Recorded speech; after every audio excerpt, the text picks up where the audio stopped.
My name is Victor Arnez. If I made the statement that we're living in dangerous times, I doubt if anyone would disagree with me. But they might think that I'm prompted to say this statement or make this statement because of what's happening around the world.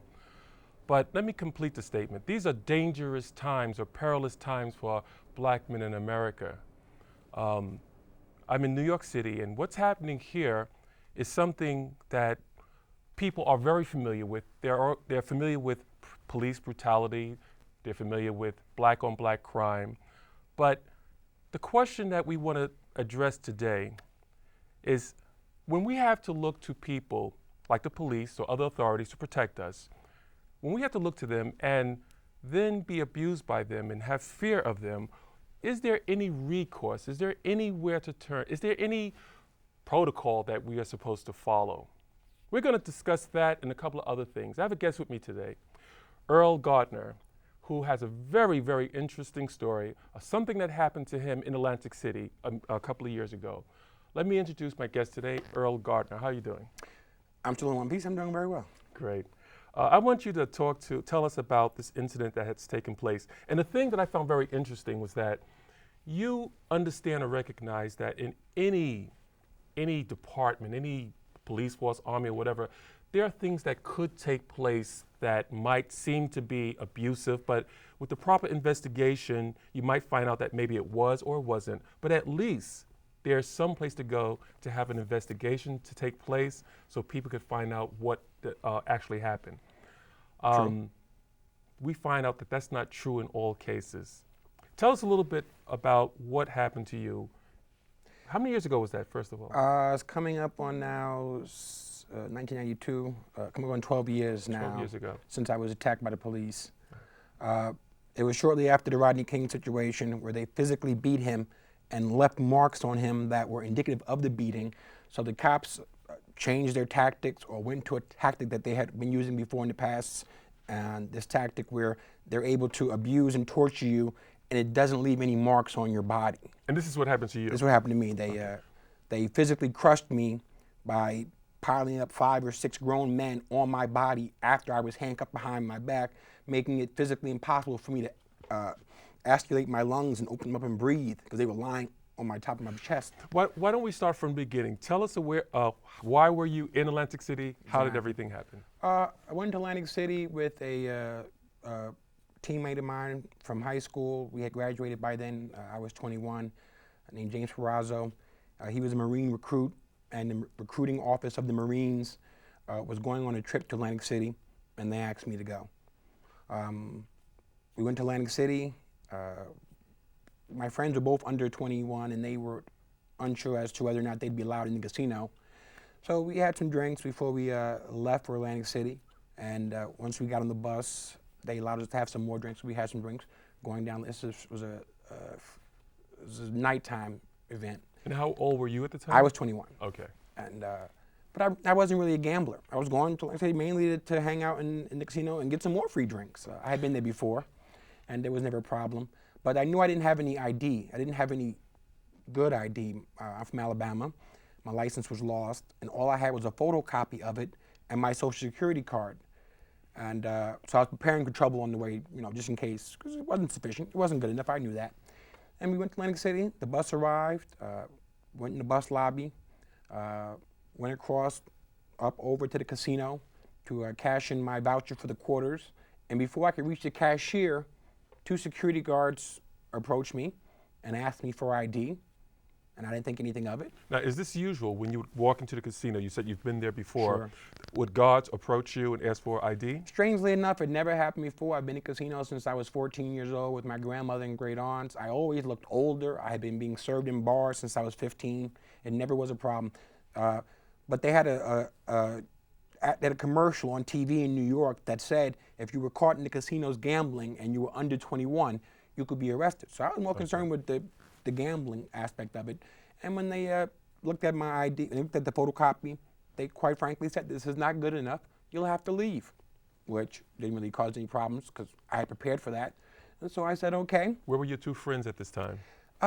They were somewhere between the bus lobby. They weren't with me directly. Okay.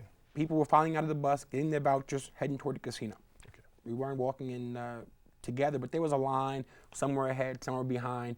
But once I was talking to the security guards, everything went on by me. I didn't see anyone else that I was on this trip with after these guards stopped me. And they were dressed in slacks and blazers. It really wasn't a problem. So I knew if I was getting kicked out, they were going to catch these other two.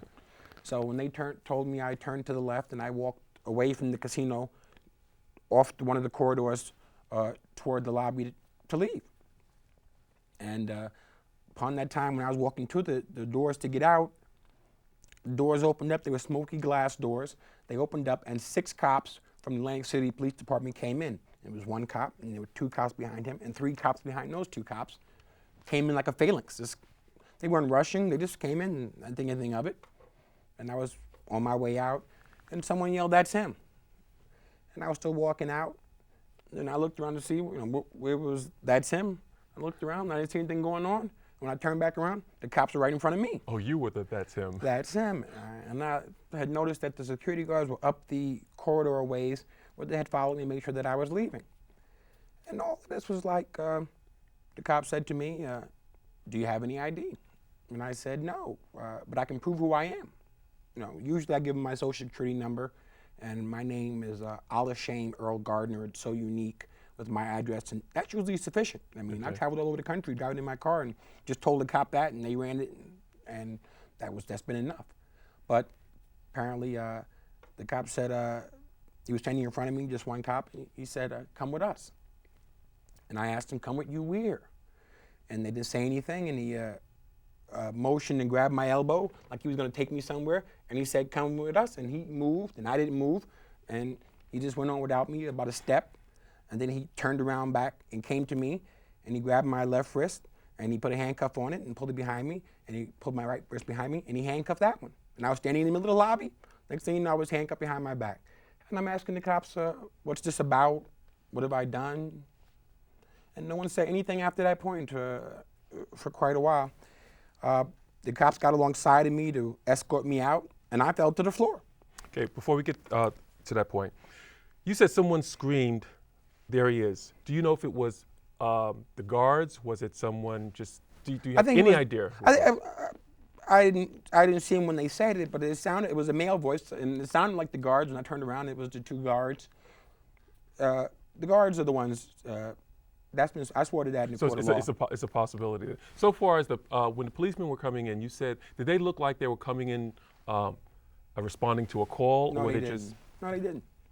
It was like they were coming in. There was so many of them. They weren't rushing. They were just walking into the casino. So what caused them to actually come over to you was when someone yelled out, "That's him."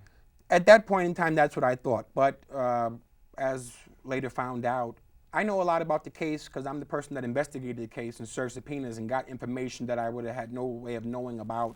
And I'm also the victim, so I know things that even if I was a lawyer on the case, he wouldn't really know anything about it because he wouldn't have been there. Okay. So I was physically there when these things happened. And at that point in time, I didn't really know the full scope of that this was already a concerted effort. I mean, this was going on before the security guards even stopped me for ID. All this was already going on. I see. Okay. Now you said they handcuffed you, you dropped to the floor. I slumped to the floor because I had no idea where they were going. This is right after they beat Rodney King. They just beat Rodney King in '91. I don't know where these cops are taking me. Nobody knows where I am. And I am 21. No one's telling me what this is about or why they're here. I'm asking all these questions. Just, what are you doing? What have I done? Where are you taking me? Am I under arrest? Read me my rights. And that's it. And I was just going on and on. And they weren't saying anything. They didn't do anything. Moments passed.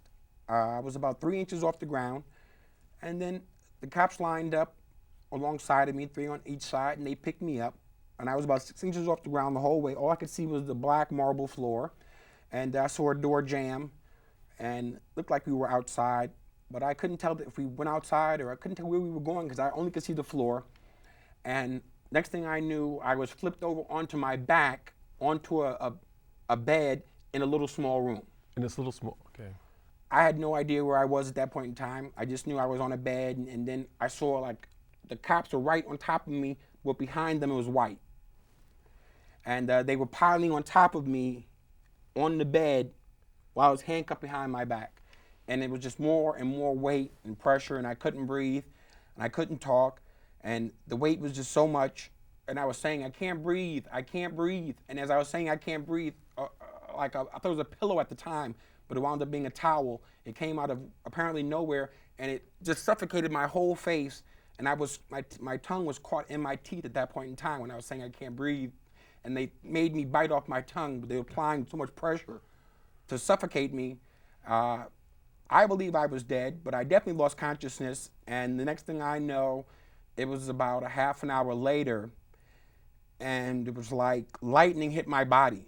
Okay. And it was a jerk. And when I jerked, my hands and my arms were strapped down to a bed, and they couldn't move. And Okay, just a moment. Sir? Now, I just want to go back a little bit. Did anyone at that time say that you were arrested? No. Did anyone at the time say that you could make a phone call or anything? Did No. try to explain anything to you? I just No. want to get that clear. Now, another thing I would like to explain is that we have to remember that this took place how many years ago? You said 12 years ago? Happened in 1992. 1992. A lot of people might think that that's normal behavior since Bush is in office. You know, that's like run-of-the-mill stuff right now. But this was back before Bush was in office, so this really sticks out as something that's unusual. Okay, continue. After you said you woke up and you were tied to a bed. It wasn't a wake up. It wasn't like you were groggy and I had drank a lot prior to this whole thing happening, but I was right on top of. You sober up when you realize you don't know what's going on, and I'm in this hallway. All I can see is doors and numbers.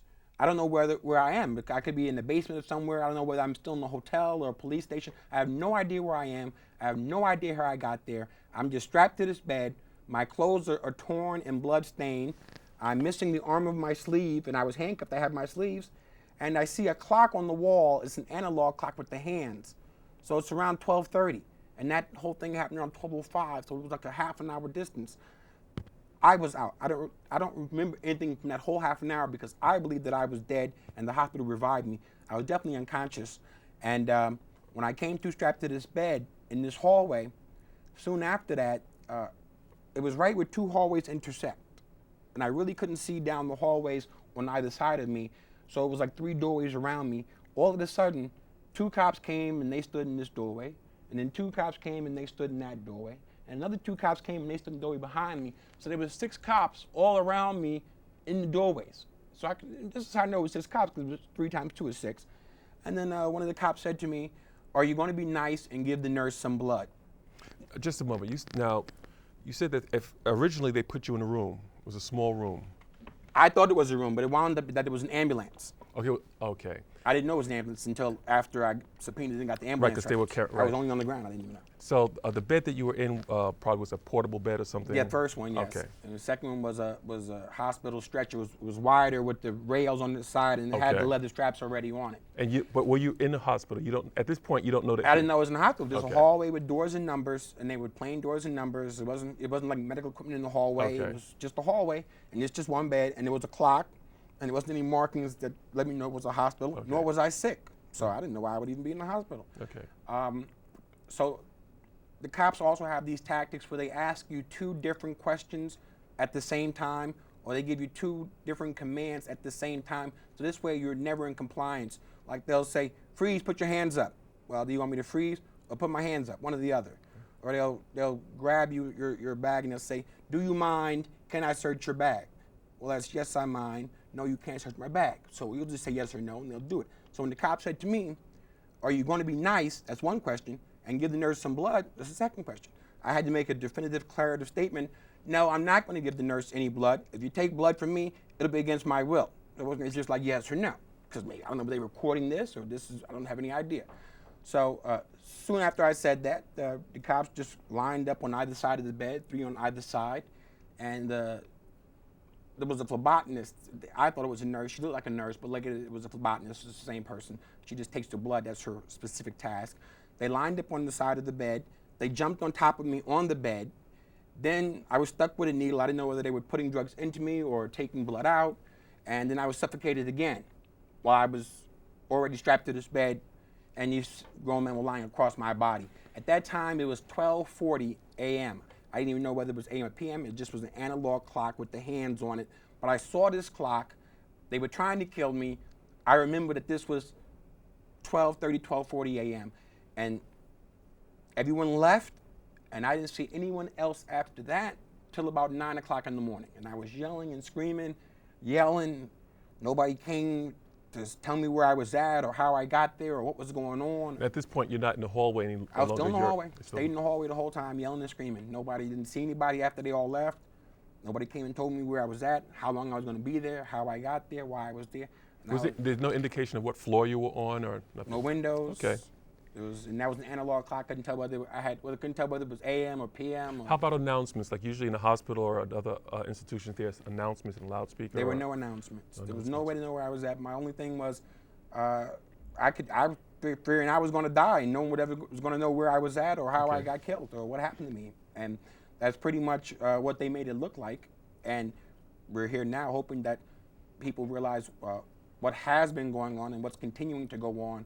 And if we don't put an end to it by addressing it and trying to overcome it, it's going to continue to go on because I see no reason for it to stop. They have a tremendous, the police have a tremendous ability in terms of the credibility that they wield. Whatever they say, people tend to believe it carte blanche, these doctors, administrators in the hotel.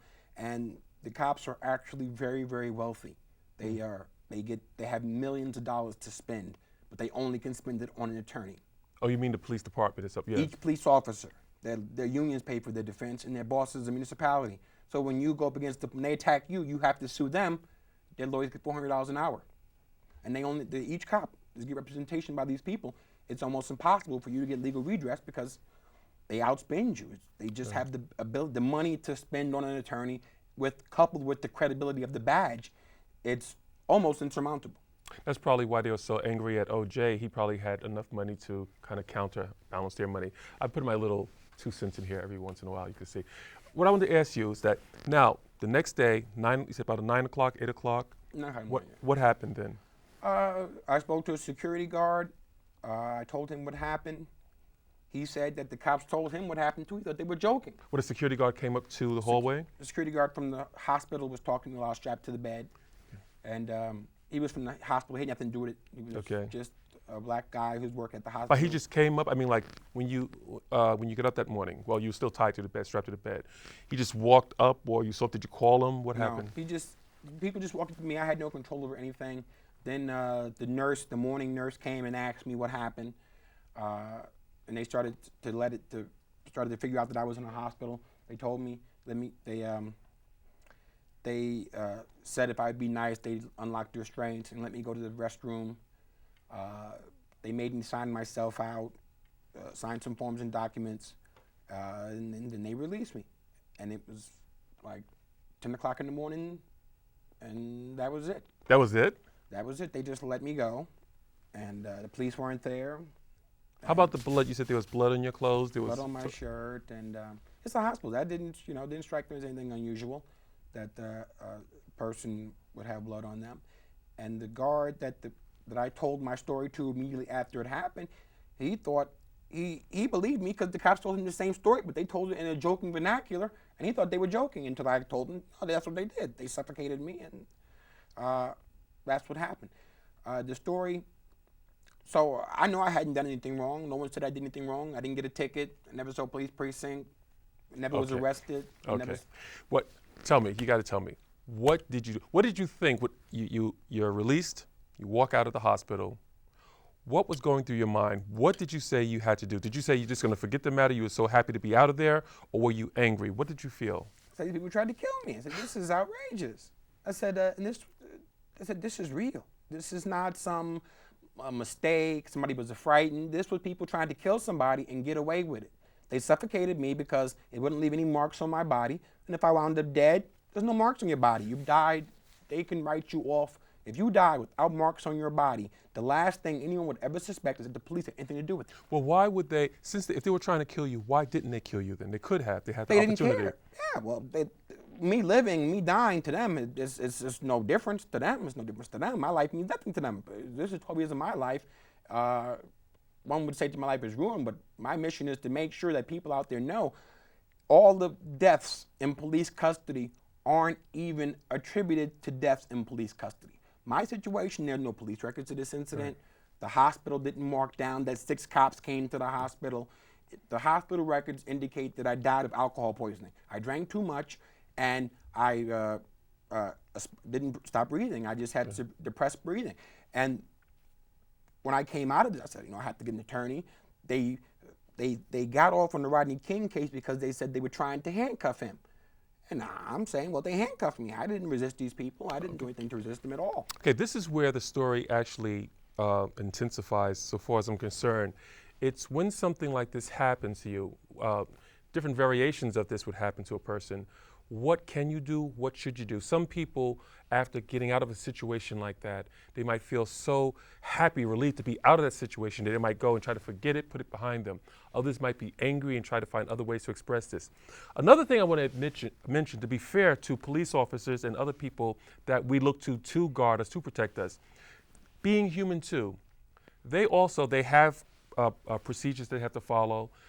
Many policemen are shot and they put their lives in danger for us also. What I personally, and I'm quite sure so many other people do not, we want to address, there are some people who should not be policemen. There are some people who do not have the makeup to endure all that policemen have to endure and still be able to do their job in a fair way, in a way that's not abusive to the people they're supposed to protect. Now, if something does happen, the country that we live in guarantees that we should have some recourse, some way to check, and some checks and balance to see whether or not an abuse has taken place, a crime's taken place, and some justice can be meted out. So tell us what procedures you followed after that. Well, right after that, I figured, my luck is so bad that this happened to me. This is outrageous that I went back to the casino. And I had my coupon for my quarters, which I never got, which is where I was going to get. It was on my quarters.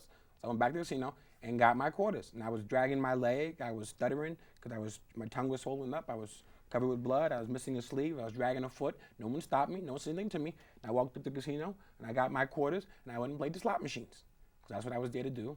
That's what I went and I did. Right in this casino where they kicked me out.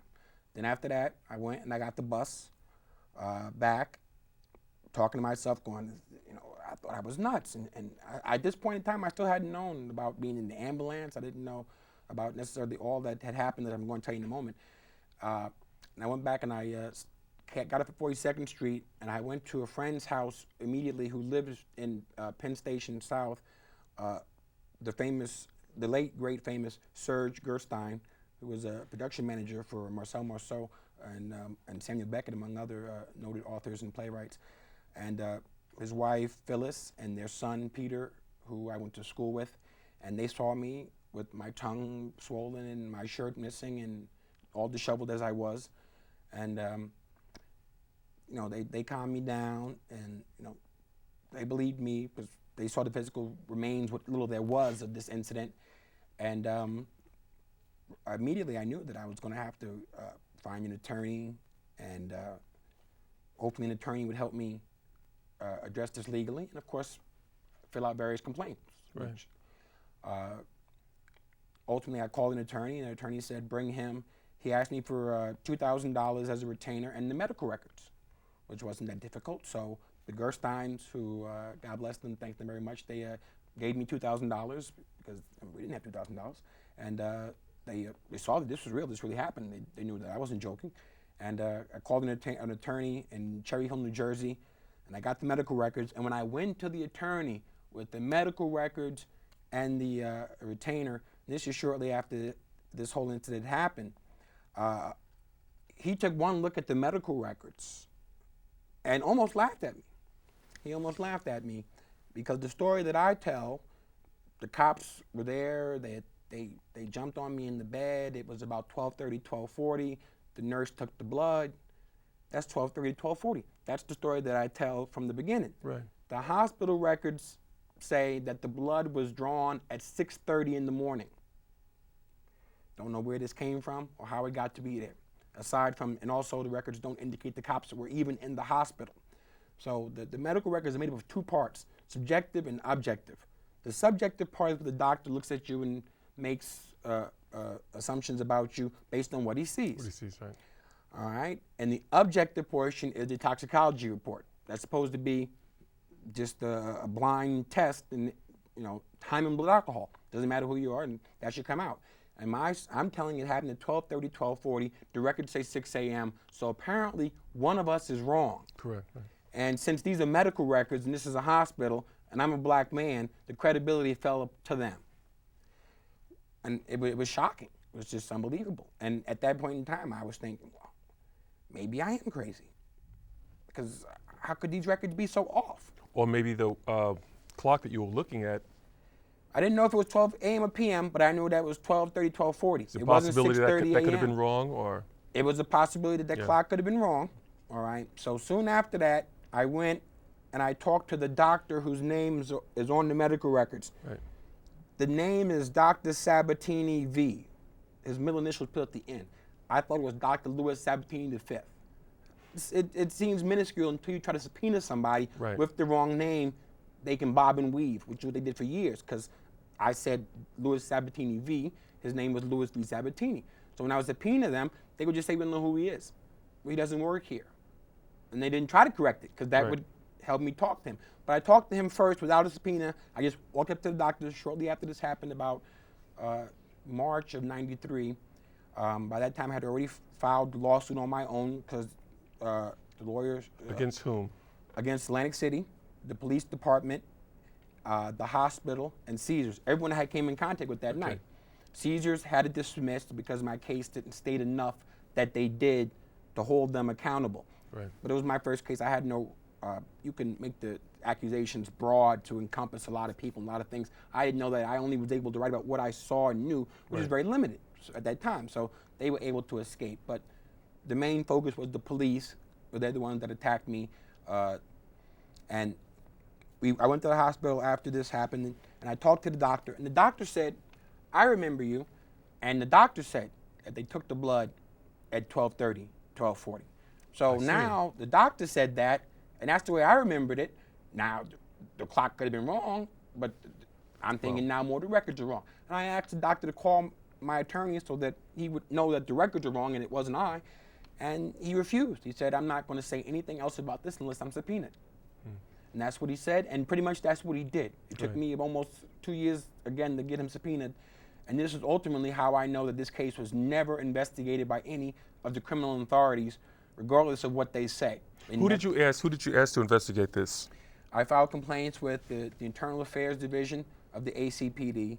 I filed a complaint with the Mays County prosecutor, which encompasses Atlantic City. Right. That's like the district attorney. I filed complaints with the Department of Law and Safety of New Jersey. It's like the Attorney General of the state. They don't actually conduct investigations. They wrote me a letter pointing that out. And I filed complaints with the Federal Bureau of Investigation at 26 Federal Plaza.